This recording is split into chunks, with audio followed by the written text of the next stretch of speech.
just got to call a spade a spade. Because that happened does not mean I or Katie or any other Republican has to give up on every single value that we've ever had. You're asking Republicans to turn over the government to absolute radical liberals because I believe policy choices I believe they matter to the future of the country.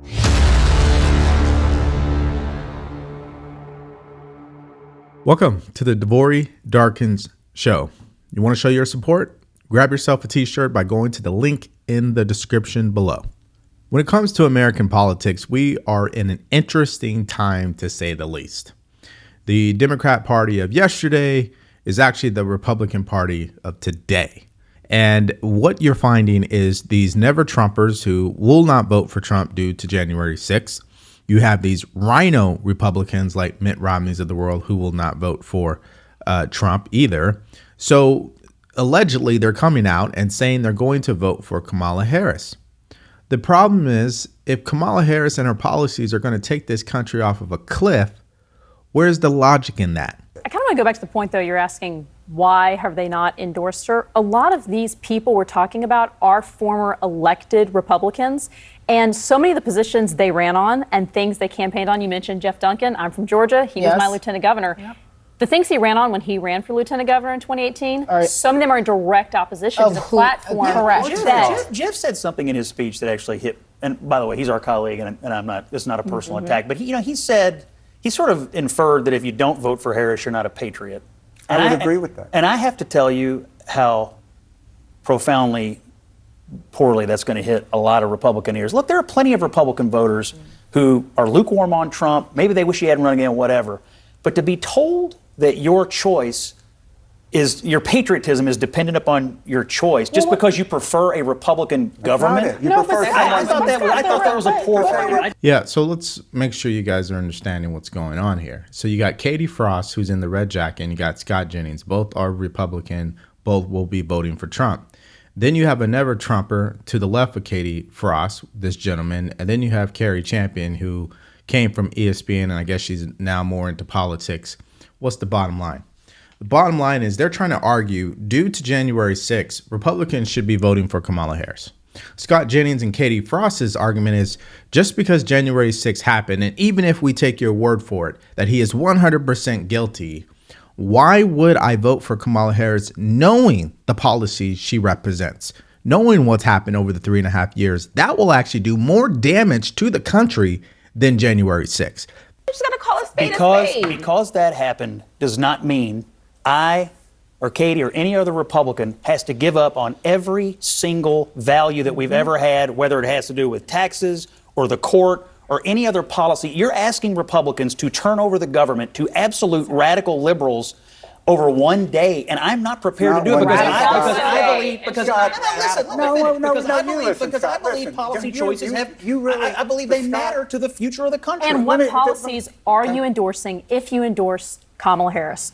We still don't know fully. Let me finish real quick, please. We still fully don't know. Are we going to get the 2019 Kamala Harris, who came out of California and had all these liberal positions, that she wanted to ban fracking, that she supported the Green New Deal, and now we're hearing from advisors and mixed things, oh, maybe she doesn't, maybe doesn't. Are we going to have 2019 Kamala Harris from California?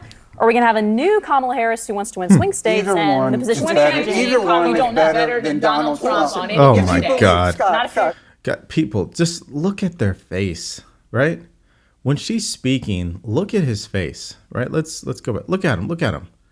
He could barely contain himself. This is the problem with people who have Trump Derangement Syndrome. They won't even allow someone to make their point, right? I mean, they just don't. I mean, it's sad. But let's cover 2 points that she made, which, again, I just said it. Even if we go with you and we say, yeah, we're not going to vote for Trump and you're going to vote for Kamala Harris, you don't even know the policies you're getting. You can only go based off what she ran on in 2020. And those policies ended her campaign quickly. She had no chance of making it to Iowa because she was that far to the left. Is that what you want for this country? When I started getting into this, there's a quick lesson that I had learned that I thought is really good. You guys should know this. You see, liberals want to speed up when it comes to policies, and conservatives want to slow down. And there's a time and place for both.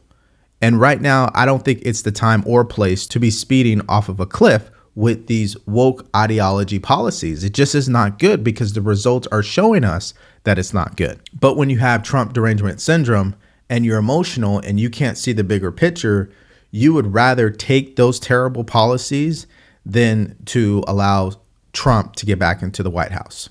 And so what does that really say about your common sense level? And the final point is this guy saying that if you vote for Trump, you're not patriotic, you're not a patriot. If you want to vote for Kamala Harris, and I'm talking about, when I say everybody, I'm talking about conservatives. If you want to vote for Kamala Harris, go right on ahead. I don't hate you. I'm not going to beat down your door. I'm not even going to try to convince you. That's your decision.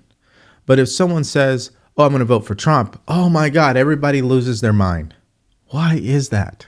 Double standard. All this policy stuff, they're not going to remember what the tax rate was or what, this is basically, it is a character test, Scott. It's more than that. It's more than what the tax rate is. Profound policy implications and decisions are coming from the next administration. I firmly believe if the Democrats win and if they somehow keep control of the Senate, which I don't think is likely but is possible, they will eliminate the filibuster and they will change this country in a way that we can never recover. That is important to me. What Now, does that look like? I don't begrudge your Scott. viewpoint, but you cannot begrudge a Republican for wondering, hey, maybe it's not a great idea for us to drive off the left side of the road so far we can never find our way back. Can you finish that thought then? Like, Yeah. what does that look like? I mean, that's the problem with the left is they throw up their arms, they get all crazy and break down when someone says, you know what, I'm still going to vote for Trump. But if someone wants to vote for Kamala Harris, I don't see people who support Trump doing the same thing. We don't give a shit. It is what it is. Right.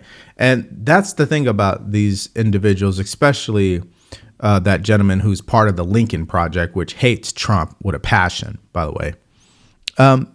All common sense has gone out the window. I'd probably say this video is a perfect example of Trump Derangement Syndrome. So final points for you. The argument that Republicans should be voting for Kamala Harris because of January 6th is short-sighted, deranged, and pure emotion, and it has no common sense in that argument whatsoever.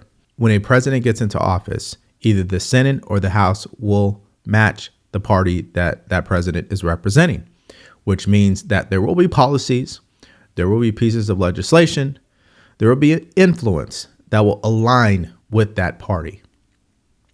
Currently, the Democratic Party is not really doing a good job when it comes to America because we have 12 out of the last 16 years to see that. Point number 2, when you start to see these never Trumpers who classify themselves as a Republican, these are not the Republicans of today. These are old school Republicans who are stuck in the past. They do not want to recognize what the American people want. It's what they want. And point number 3, this is why it's very important to keep your mindset in check, because you're going to have friends and family, acquaintances, coworkers who are they're going to judge you. They're going to look at you crazy because you want to vote for Trump.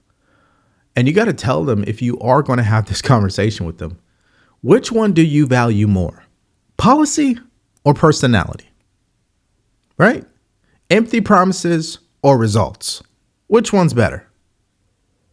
Right? So I'd rather take someone who does not have the best personality, but will have the best policies and who will get the results.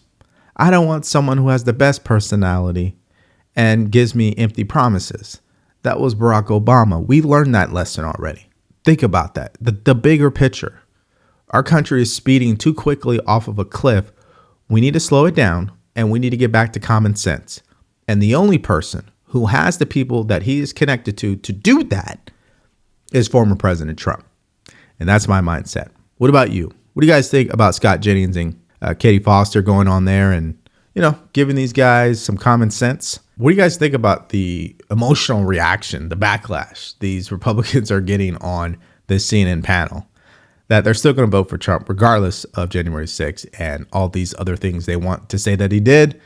What do you think about that? Share your answers and more in the comment section below. Thank you for checking out the video today. Make sure you like, share, and subscribe to the channel. Stay grateful, stay focused, and stay true. Peace.